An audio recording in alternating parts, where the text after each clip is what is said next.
Discover the truth.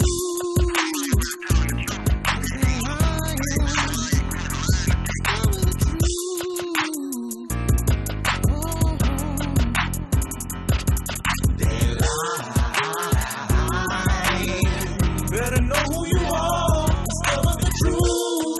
'Cause the truth don't change. No, the truth don't change. It remains the same.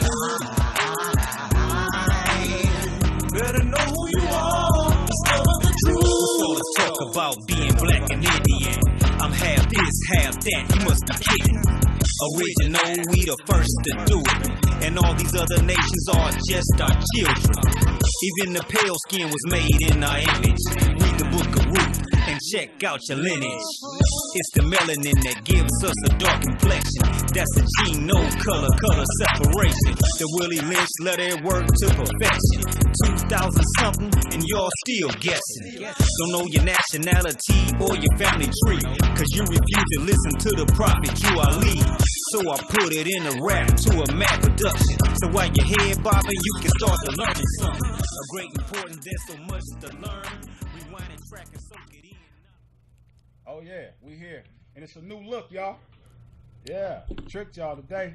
I can't hear myself that well, but I know I'm coming through ever so clear.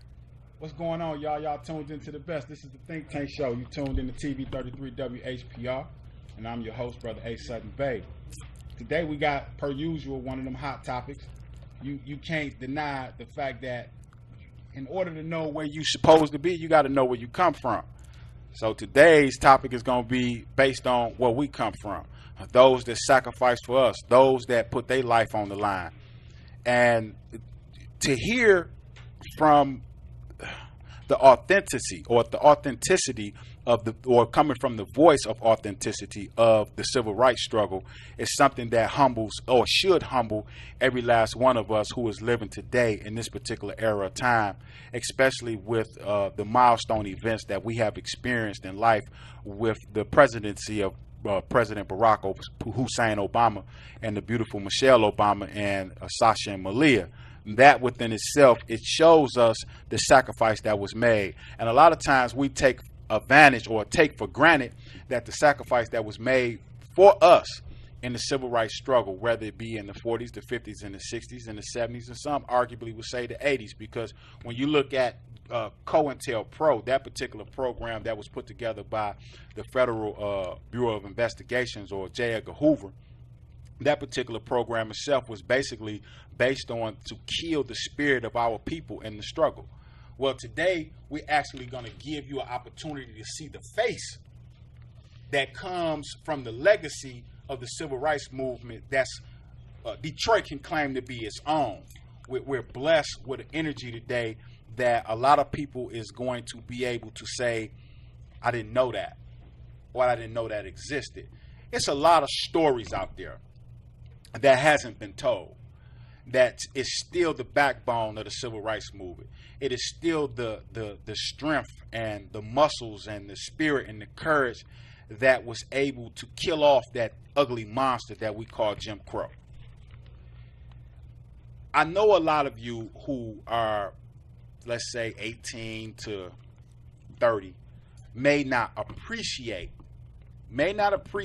you're intellectually able to understand what's going on, and some younger than that, and then those who are intelligent enough to understand and appreciate the demographics of the struggle, our struggle, those of us who are descendants of the transatlantic slave trade, then you should be able to appreciate what you're going to be seeing today. But I also understand that it's not what you do, it's how you do it. And it's not what you give, it's how you give it, that can determine the degree of wisdom and understanding that will be bestowed upon you, that you will be able to foster into your own spirit to become a part of our legacy, a part of our struggle, because the struggle continues. I don't want you to think because Barack Hussein Obama and Michelle Obama and Sasha Nalia is in the White House that at this particular juncture that it's Jubilee. We still have a long way to go as a people. because we have to understand that just in the crack era itself, it put us back maybe 50 to 100 years. So the struggles that our people went through in order for us to be blessed with the privileges that we have today is something that we constantly have to revisit. And we can't just stop with Martin Luther King and Huey P. Newton or Malcolm X or Elijah Muhammad or Marcus Garvey or Noble Drew Ali. There are a lot of other brothers and sisters that was what held them up. It's the unsung heroes, the shoulders that those that we recognize on a daily basis stood on, because that was their support system. Not to mention God, because we can't leave God out the equation. But before I even toss it over to our co-host for the Moorish Thought, I want to say this right here. We have a tendency to look over our sisters. Women in the civil rights struggle then, and women in even the so-called Black Lives Matter struggle today, is extremely instrumental. They was the backbone then, and they are the backbone today. We have a tendency, and I was talking this over with some people today in the studio, we have a tendency, our people, Africans throughout the diaspora, whether we call ourselves Moors, African Americans, Black, what have you. But the point that I'm trying to make is that we have a tendency to allow the Western culture to integrate into our psyche, our paradigm, to the point to we have become us as men. I'm speaking about us brothers now. Not all brothers, because it might not be applicable to everybody. But we have a tendency to be embracing of the chauvinistic ideology that comes from Western culture, as if the only way that it's right is if a brother is leading it or a brother is dying for it. But we got to understand that it's a whole bunch of sisters that's leading, and it's a whole bunch of sisters that has died. And blood, sweat, and tear also has been spilt throughout history in dealing with our liberation as a people. And it's going to continue to be that way. So we have to always take time out to pay homage to our women, because that is our backbone. And I tell people this all the time. Every time I ever got in trouble, I only called on two people, and they were synonymous: God and Mama. Every time. First thing I do, I want to pray, and the second thing I want to do is call my mama. And how many of y'all out there can identify with that? That's because we must always understand that the feminine energy is what we depend upon. It's what nourishes us. It's how we gotten through. So before we even go off into the programming that we have for you today, per usual, we're going to go ahead and kick it over to our sister, Maxim Cook Bay, the Grand Sheikess of Temple 13, coming out of Pontiac, Michigan, for the Moorish Thought. Islam. Islam Moors. How you doing today, everyone? It is indeed a pleasure to be here this evening. I give praises to Allah and honors to the Holy and Divine Prophet, Prophet Noble Drew Ali. I give honors to all the divine prophets, Jesus, Muhammad, Buddha, and Confucius, etc. I give honor to Brother Marcus Garvey. I give honor to all the past Supreme Grand Advisors and moderators. I give honors to the present Grand Sheik moderator, Brother R. Jones Bay. I also give honors to the former Grand Sheik moderator, Brother R. Love Ill, and all the official staff of the Moorish Science Temple of America. I give honor to my parents. I give honor to Brother W. Parker Bay. I give honor to my grandparents, Brother G. Cook Bay, Brother I. Cook Bay, Sister M. Cook Bay. These three great patriarchs who walked and talked with the Holy and Divine Prophet, Noble Drew Ali, who brought us our nationality and birthrights, so that we may know that we are no longer black, Negro, colored, Ethiopian, or African American, or any slaveholder marks or names that have put upon us during the time of slavery. Today, I will send out my sympathy to Brother John X. He lost his mother. I was at her funeral briefly. I shall be reading from the Moorish literature, Moorish Science Temple of America Incorporated, Prophet Noble Drew Ali, founder, Noble Drew Ali, the prophet, and founder of the Moorish Science Temple of America, to redeem the people from their sinful ways. And our sinful ways we are to redeem ourselves by being ourselves, by loving ourselves and being sincere to ourselves. When you are loving yourself and being sincere to yourself, you can complete any mission, any goal. I shall be reading from page 5. Editorial, a divine warning by the prophet for the nations. See, this is for the nations. The citizens of all free national governments. We're the citizens. We're free according to their national constitution. And when these people were voting or getting to have to protest, getting together, have to come together and unite to protest for their constitutional right to vote, for their civil rights, for their human rights. They are part of this government. So they are free people. According to their national constitution, are all of one family, bearing one free national name. Those who fail to recognize their free national name of their constitutional government are classed as undesirables and are subject to all inferior names and abuses and mistreatments that the citizens care to bestow upon them. And it is a sin for any group of people to violate the national constitutional laws. So the constitutional laws are being violated because they have the right to protest and speak out against civil rights. So them as being a free national human being, having rights and able to make sure that they are treated correctly, was violated. They were violated. Any group of people to violate the national constitutional laws of a free national government and cling to the names and the principles that delude to slavery. I, the prophet, was prepared by the great God Allah to warn my people to repent from their sinful ways and go back to the state of mind of their forefathers, divine and national principles that will be law abiders and receive their divine rights as citizens. So as citizens, they had divine rights. We all have divine rights. So you are to proclaim your nationality and your birthrights to be recognized in the government as part of the human family, because Negro, black, colored, Ethiopian, African American, or any other names that dilute to slavery, they are classified as undesirables. And the government has been doing it for years, mistreating people before I was born, before this was a country, and right now. We're still experiencing the mistreatment of our brothers and sisters, which they deserve better. It is indeed a pleasure to be here this evening. I am a Maxim Cook Bay and Divine Minister on Facebook.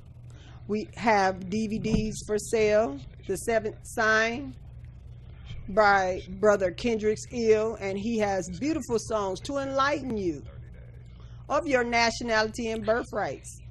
All the songs are good enough where you can play them any and everywhere. They're not using profane language, disgracing you when you're hanging out with your friends. You know, sometimes you might be at a beach party and a song will cut in on you and you didn't really want to hear that profane language. Well, this one has all beautiful, uplifting language. That's right. Thank you, Brother That's right. Son Bay, Hey. Sister Taryn. It is Hey. indeed a pleasure to be here this evening. Yeah, we here. We Sister Terry, what's going on? Now see, this is when I'm blessed to have co-hosts like Sister Terry, because she's gonna introduce the sister, and I'm gonna tell you why she's gonna introduce the sister. I went to Detroit Public School, and I can't pronounce names like that. That is so beautiful, fluently, all three of them at the same time without messing it up. And don't judge me.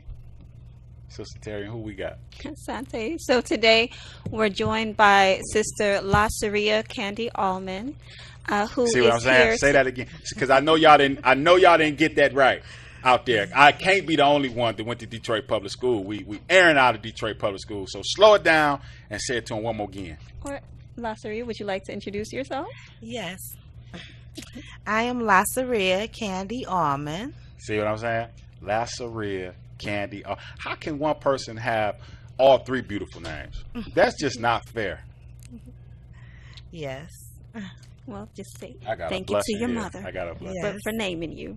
Yes. Well, so Lasseria is here to discuss her book, Her Stolen Pride, which is a book that she wrote to carry on and highlight the legacy of her mother, as she was involved very much, it looks like, in the civil rights movement. And there's actually a really iconic photo that I got a chance to see earlier of her being attacked. Yes.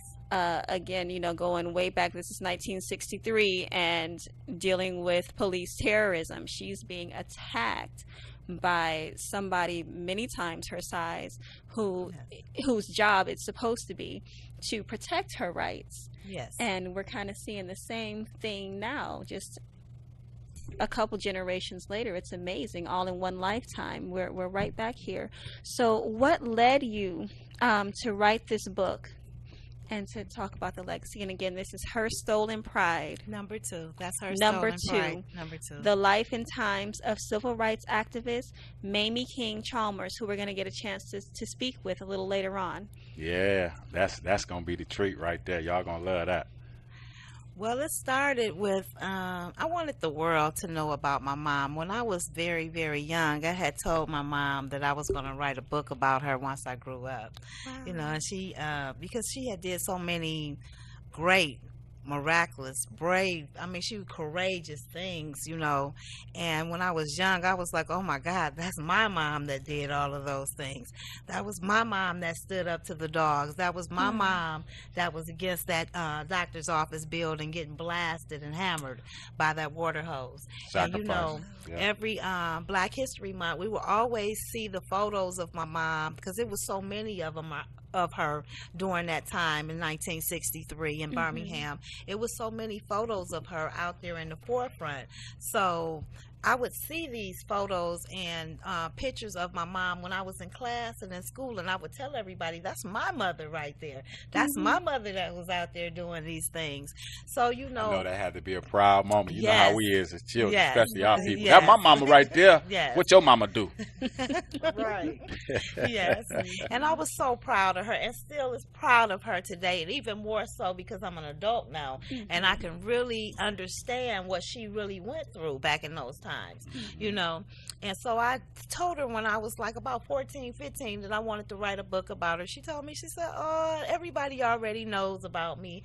And I said, no, Mom, I want them to actually know you. That's right. That's right. So a lot of things transpired in between that time and 2013. My mother's identity was stolen by a prominent Alabamian. I don't think we should just mention her name. We'll just go past her name because the show really isn't about her. Yeah, But we don't want to give her no more plug than what she deserves. already has. Okay. But she stole my mother's identity for 30 years, and we sought after her. I sought after her to get her to, at least come clean, that she was not my mom. She went around the world. She toured the world claiming to be my mother. She didn't even look nothing near my mom, so we were really like baffled by this. It took us some time to like set the record straight. I knocked on doors, even doors were closed and slammed in my face. I wouldn't stop. I went to different programs. I went on radio shows. I went to Birmingham. I even faced the folks who actually were involved in this charade. I want to ask a question. Did she capitalize monetarily off of your mother's legacy? Yes, she did. So in the process of her capitalizing monetarily off of your mother's legacy, has there been any offer of compensation? No, there has not been any offer of compensation nor an apology. you know, she has not even apologized to my mother. I've offered her several times to apologize and just set the record straight. You know, Then I would arguably say in this case we should put her on blast. I would put her on blast. you would put her on blast. I definitely would put her on Well, blast. definitely her name is she's actually a minister as well. Now Oh this yeah, is serious. she definitely Her got name it coming. is Reverend Carolyn Maw McKinistry. And you can read about her in my book that I wrote about my mother called Her Stolen Pride #2. And you can find it at thebookpatch.com. Make sure you go on there and you read this book because it's going to detail everything. It lays it out as a roadmap, exactly what my mother went through. It tells you about the civil rights struggle. It starts off with that, but then it goes into her life and how her identity was stolen, and the lady refused to give it back until Wow. you know, she was sought after by media and all kind of people calling her, you know, telling her, Opportunists. yes. So it was awful. And she was in Birmingham. Yes, the lady lives remained in Birmingham right now. Yes. Okay. So we need to And make when sure did we this share that start? on Facebook We definitely gonna about talk 10, about 20 that. times. We Yes. definitely gonna Bust her out real talk good. about that. Yes. Yeah, I think she might owe a little something, huh? Yes, and it was very awful. I offered her so many times to apologize, even if she didn't do it publicly, you know, to call my mom, write her a letter or something. My mother have wrote this lady several times, you know, telling her, you know, stop claiming to be me. We done sent lawyers after her, all kind of things. You know, we couldn't sue her because it was 30 years old. Statutory Yes, limitation. the statutory limitation had ran out. But see, at the time when we found out, she had already been doing this for like 15 or so years. Okay. And when did Okay. it start? Okay. So from our knowledge, when we don't know exactly the date that it started, but we know the date that we found out. So from the date that you found out to the date that you decided to lawyer up, what was the time span on that? Immediately. So then your Immediately. statutory limitation is not out. Arguably, let me say this. Your statutory limitations start once you realize that you have been violated. So she could have been doing this for 50 years.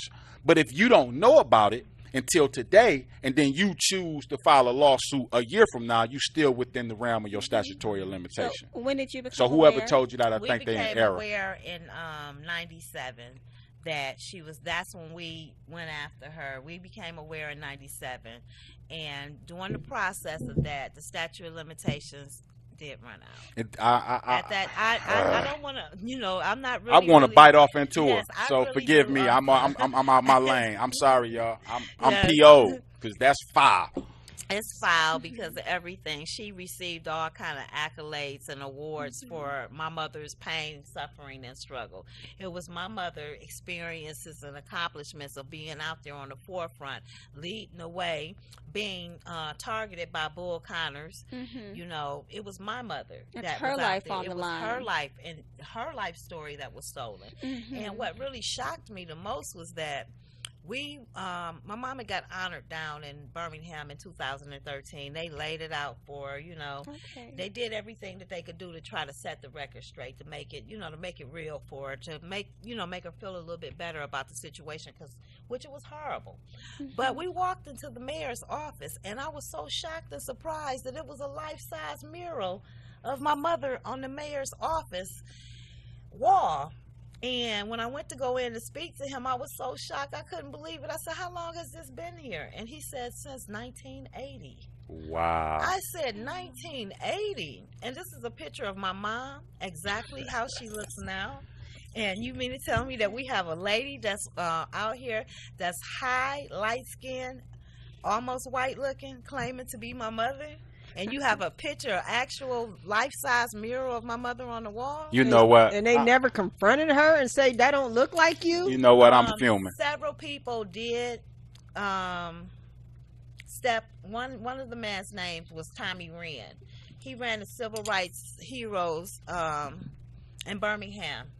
He ran that organization down there. When she came down to him about in 95 or something like that to try to get them to write a newspaper article about her, he refused to do so. He told Shirley Floyd, Gavin Floyd, which is she's the former chairman now of that board. He had told her, don't write that article because I know the woman who was out here that's not her. Praise He was like, Allah. the woman that was out here, that's not her. I know this woman because she was out there every day. She was leading us. She was leading the children. She was getting chased. She was getting beaten. This is not her. This woman went to jail for 5 days. This woman was dragged, kicked, beaten, all stomped, spit on. This is not the woman this happened to.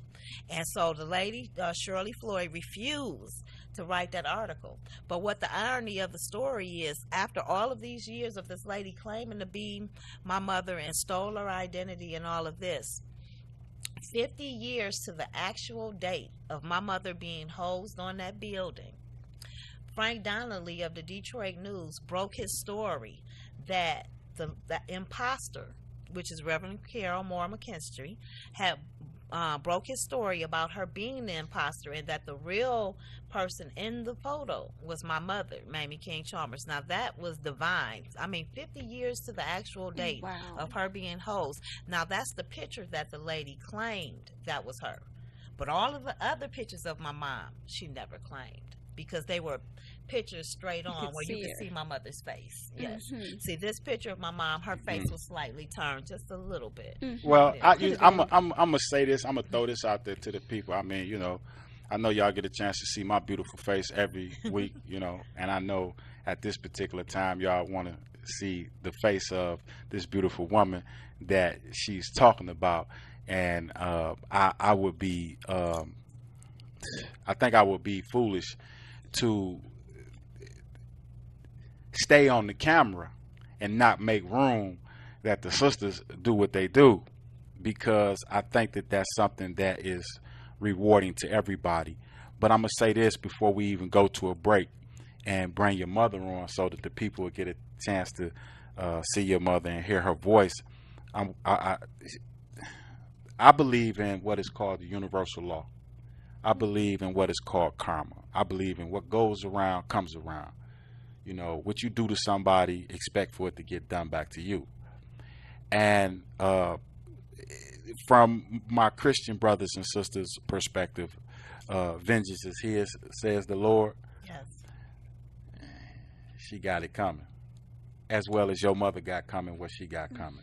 You know, and it's no strange happenings that it's happening the way that it's happening. It's just ordained by God that it just happened the way that it's supposed to happen. And it's the time. Yes. You know, everybody else got their shine, rightfully so. Yes. And now it's time for your mother to get her shine, rightfully so. So what I'm gonna do is I'm gonna get out the way. I'm gonna let you. We got to bring the soldier. Let me just tell you this before you leave. On my way to the station, y'all not gonna believe this. This is when you say universals, when they line up, they line up. On the way to the station, I received a call from Marcus Williams from Washington, D.C. And he told me that my mother, he wanted my mother, she had been nominated for the Living Legend Award, right?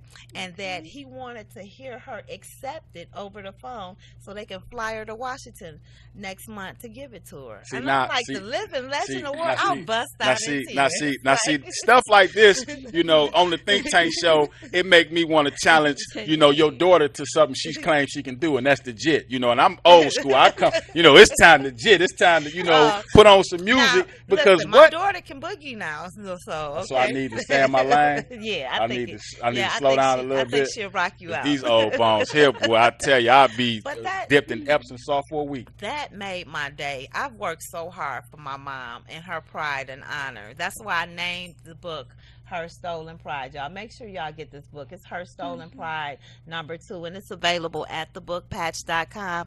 Read about my mother's life story, but you know, I'm gonna let my mother tell you a little bit about herself. Yeah, we gonna get her up in here. We gonna go ahead and go to a break, and then listen. In the half that's coming up, y'all gonna be able to call in and talk to the sister yourself if y'all want to, or y'all might just want to listen and just hear what the sister got to say, because class is now in session. So we're gonna go ahead and take a break, and y'all just stay tuned. Matter of fact, call somebody and tell them they need to tune in to the best TV 33 WHPR. This is the Think Tank Show. We'll be right back at you.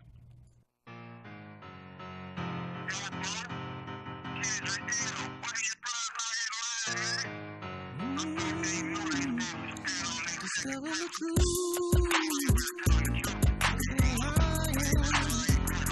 Discover the truth.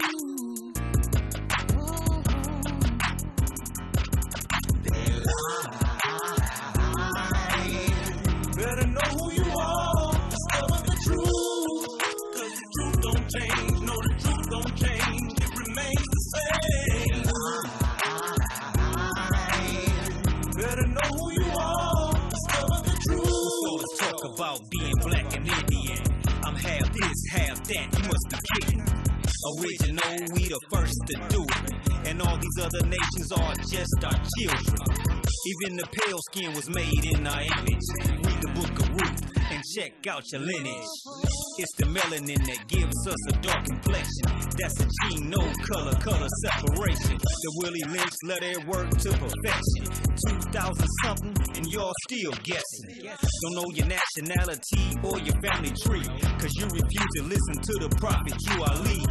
So I put it in a rap to a mad production. So while your head bobbing, you can start to learn something. Of great importance, there's so much to learn. Rewind and track and soak it in, knowledge is born.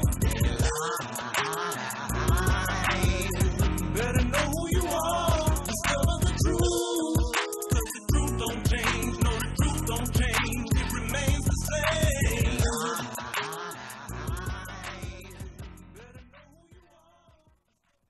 And we're back. We're joined today by civil rights icon Mamie King Chalmers and her daughter, author LaSuria Candy Allman.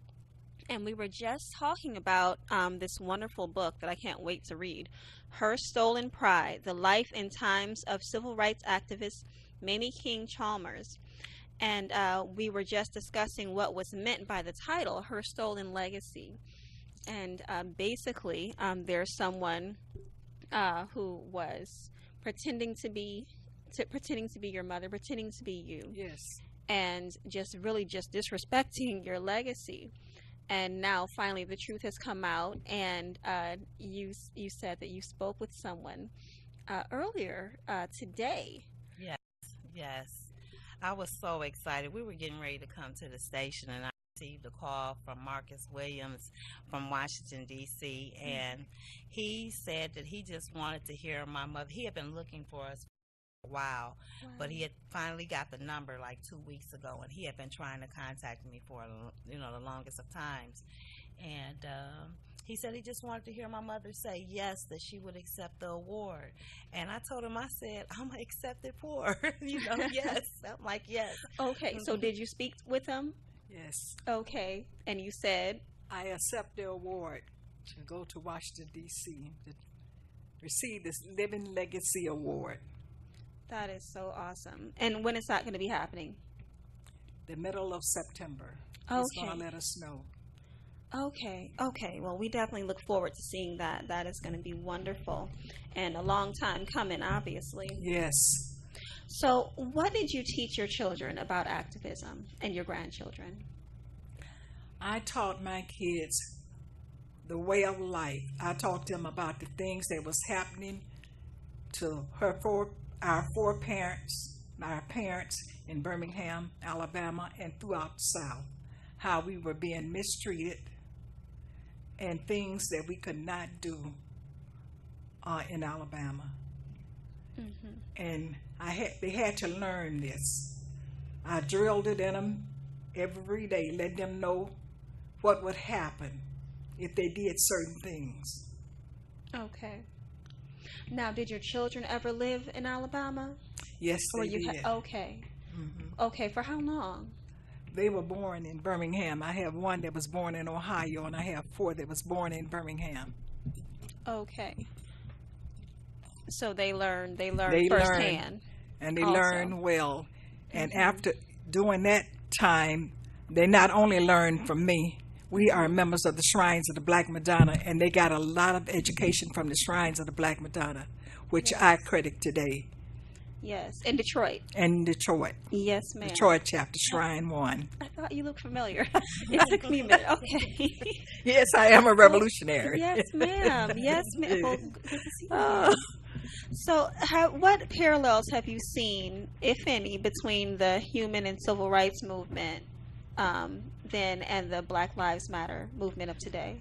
With the Black Lives Matter, what I would like to see the people in Black Lives matter, get some kind of education toward what's going to happen and what's happening today. Because a lot of times people get involved in situations just to get in. For the And drama. Yeah, they don't know what's going on. They need Okay. classes to teach people how to act and how to react to different Yes. situations. When I joined the civil rights struggle in Birmingham in 1963, Dr. Martin Luther King had mass meetings every night, teaching us and learning us, telling us what we had to do, how to act, and what to say. No one had to come in with weapons. Mm-hmm. You had to be respected and respectable. So everybody was on the same page. They Every- had the program down. Everybody was on the same page Okay. and learning. Okay. As in the same way, you know, when I joined the Shrines of the Black Madonna, everybody was on the same page of learning what to do and how to act out in public and everywhere. That's right. How to represent the movement. You're absolutely right. That is something that's missing today. And not to get too much into that, but you're absolutely right. That needs to be something that's looked at locally and nationally. Right. Mm-hmm. You need a spokesperson that would educate the young people and let them know what to do and how to represent themselves. And sometimes we don't have that. We don't have spokespersons in some of these movements. We just have people congregating together. Mm-hmm. Without purpose, it seems. Right. So how did you make the choice? Oh, you were 22 years old. I was 22 years old, and things was happening in Birmingham. I was educated by my father and grandfather about different things that was happening in Birmingham. And we had to listen and learn. Listen and learn. We went to the mass meetings. Dr. Martin Luther King told us we couldn't speak if they came up to us and said something. We couldn't speak. We had to have a spokesperson to speak for us. Mm-hmm. Everybody took heed to that.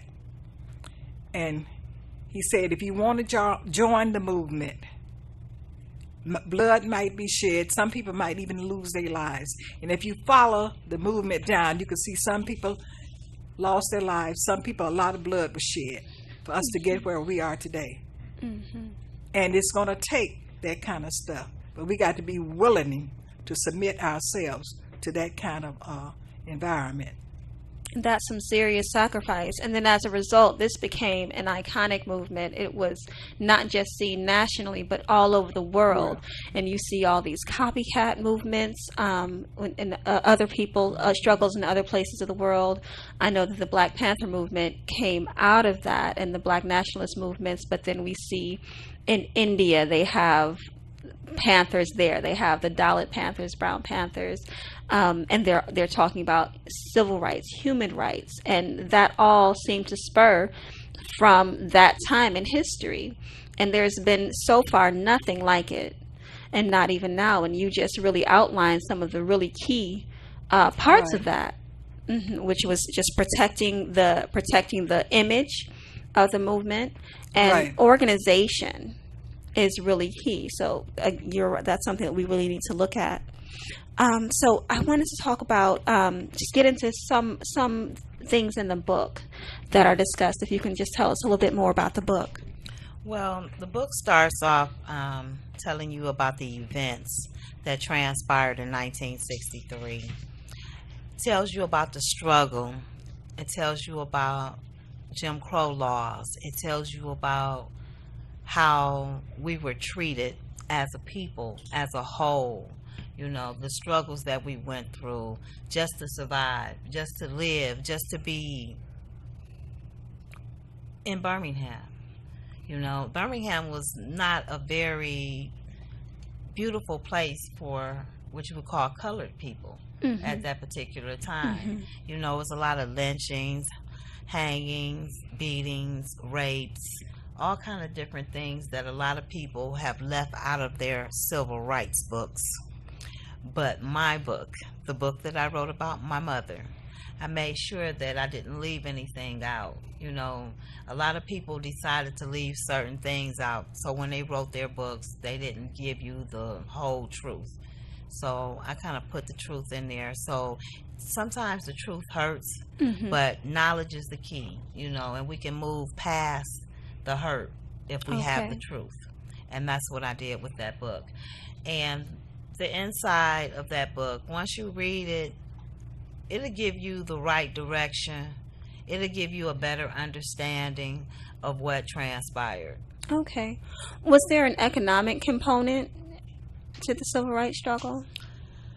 Yes, everything there, we'll just say that the cards were stacked against us from the beginning. The system has always been stacked against us from the beginning.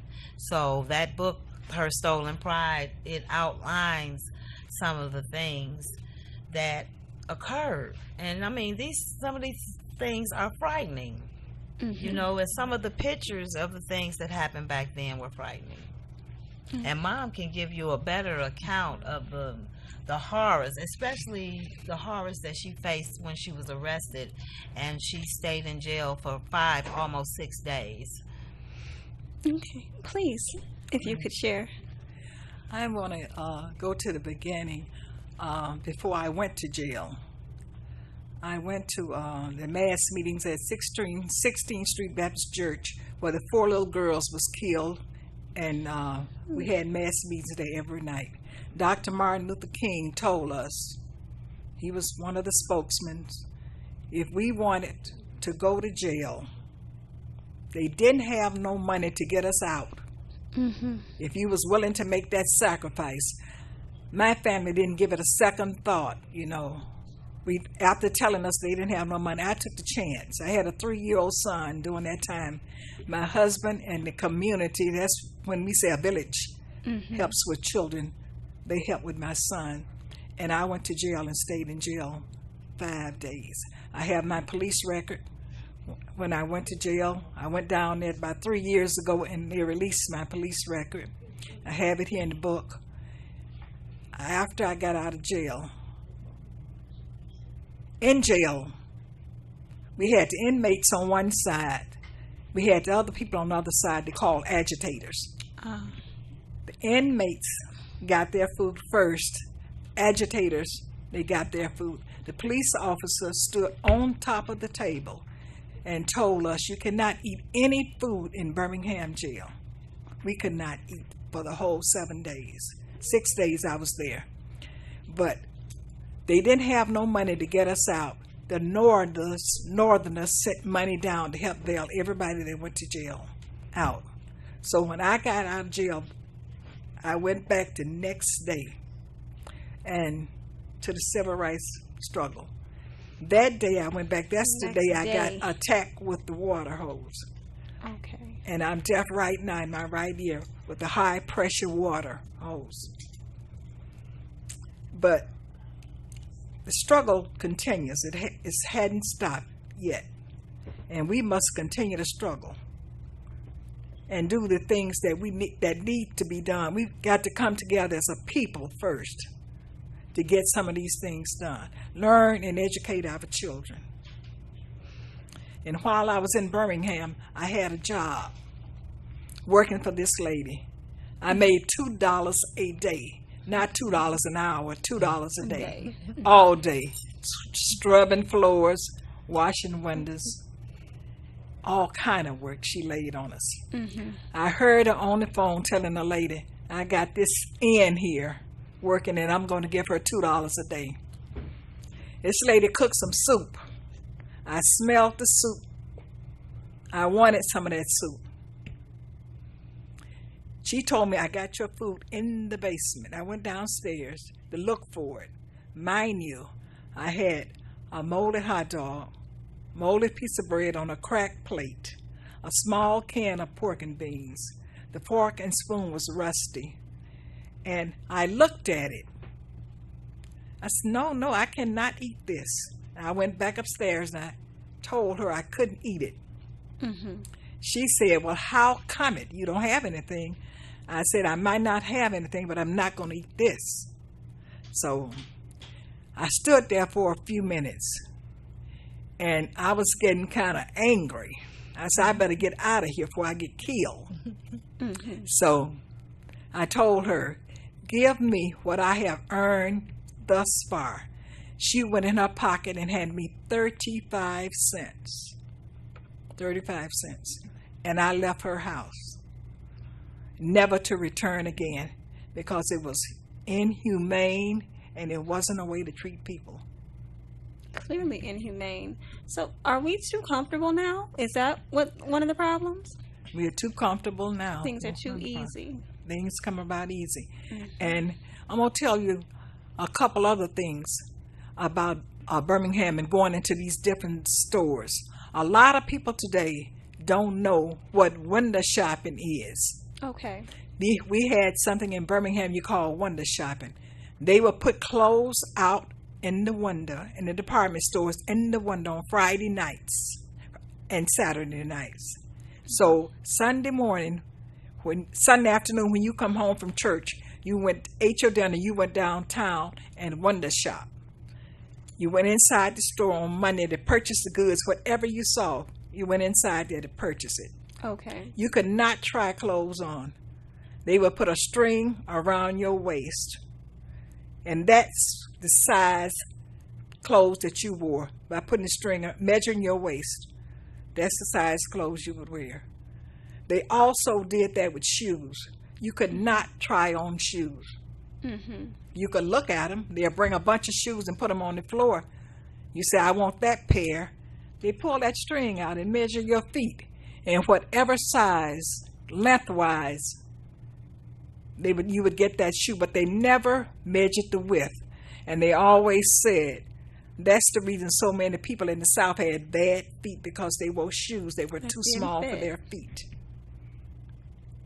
That's some of the kind of conditions that we lived in down there. Okay. So and other people take things for granted. Even going into these stores like Checkers here. I do not patronize Checkers. You're standing on the outside ordering food. That's what you had to do in Alabama. Stand on the outside. Checkers hamburger. Okay. They had one right here on Greenfield in Plymouth. It's like a fast food restaurant. Fast food restaurant. Okay. They had restaurants in Birmingham like that. You go up to the window, you order your food. They close the window down. They take your money first. They close the window down. You standing on the sidewalk to pick your food up. They call you up to the window, open the window, hand your food out. Slam the sidewalk, slam it. You don't see him make the food. You don't know you where don't it came from. You don't know where it came from. You didn't see him make it. There is a really popular restaurant downtown. It happens to be black owned, but it's often patronized by Europeans. But inside the bathroom, because you wouldn't necessarily know that it was a black owned restaurant, inside the bathroom there's a picture. It's an old black and white photograph that says men, ladies, colored.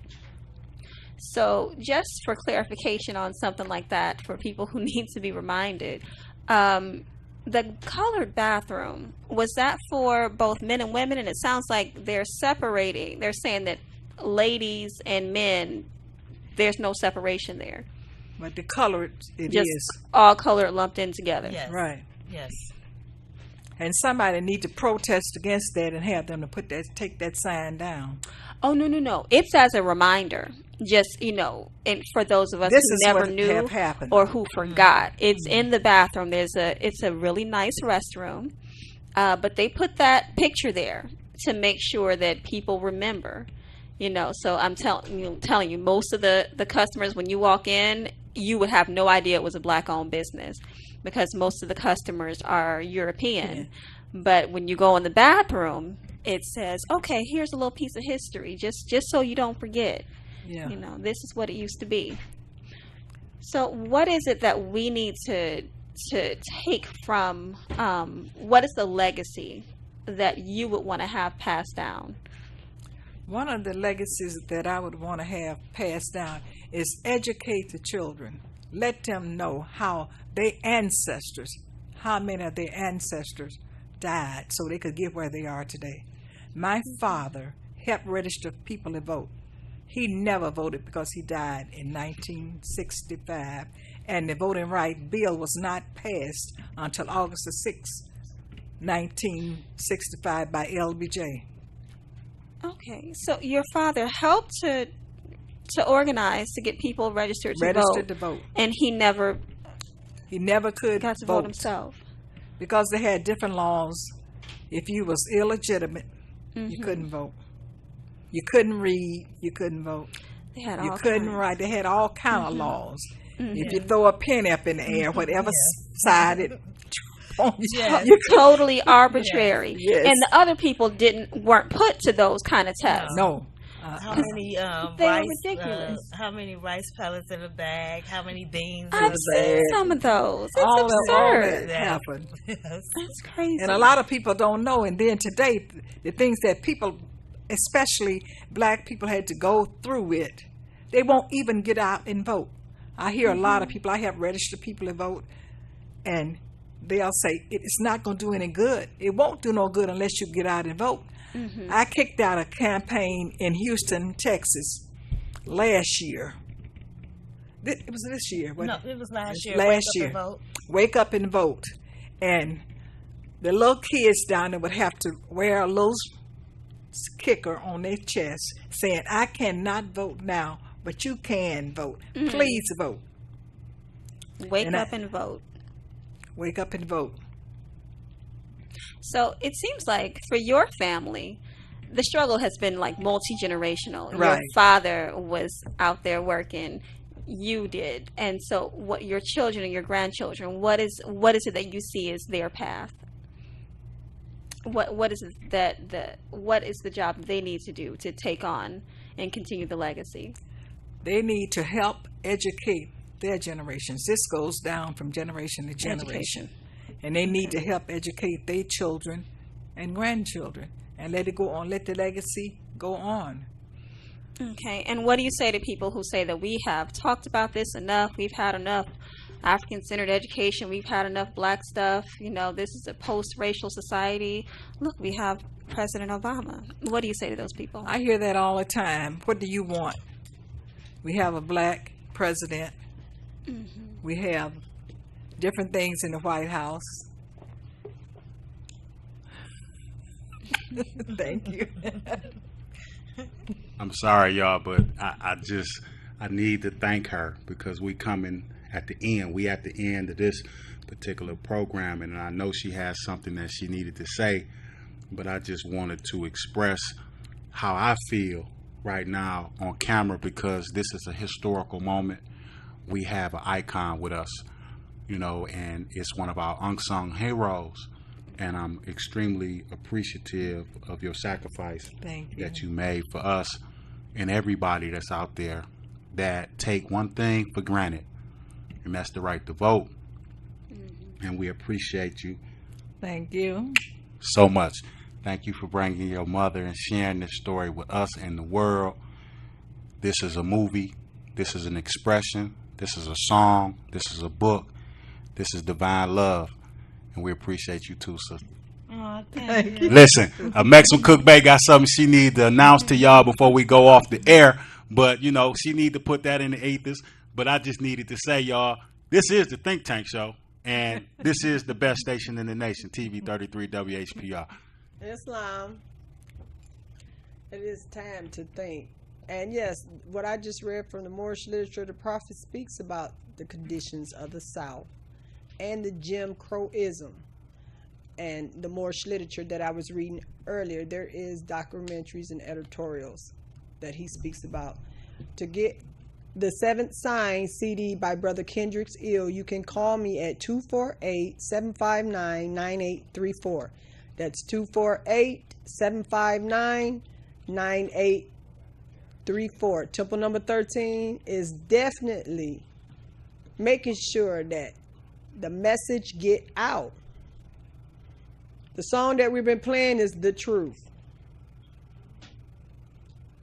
Discover the truth, and the sister just brought it forth.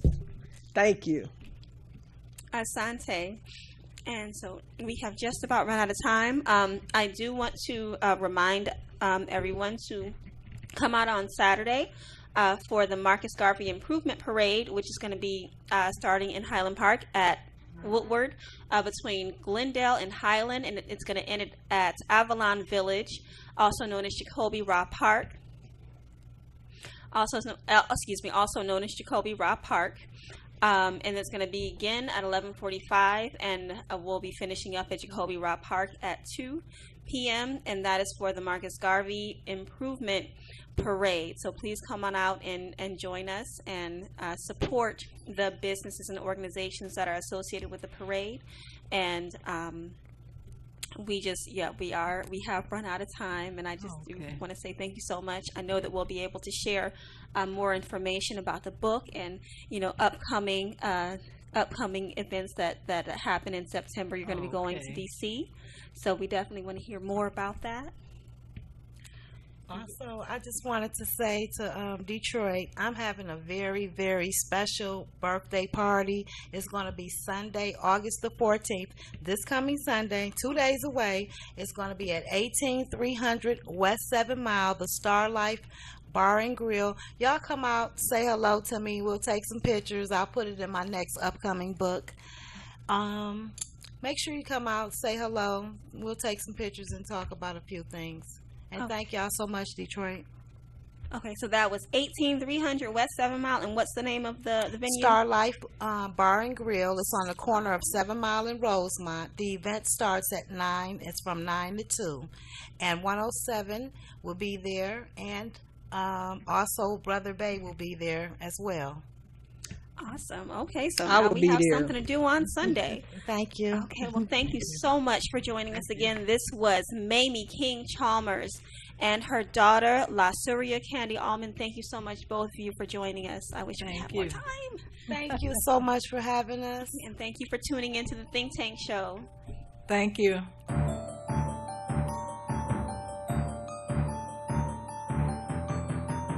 Styles is alchemical, literal about that business too. If the big gangster start, then I'll finish you. Disrespecting the art that's not lyrical. Pivot moves all in the paint, it's all spiritual. Get it, dude, this is the return of the Moors. Let it rain, let it pour, it's not a game anymore. Mortal fire from haters, but we flying over you fakers. Y'all crying, catching the vapors, but you signing over them papers. We just put the truth out in the open, you can grasp it. My ancestors with me.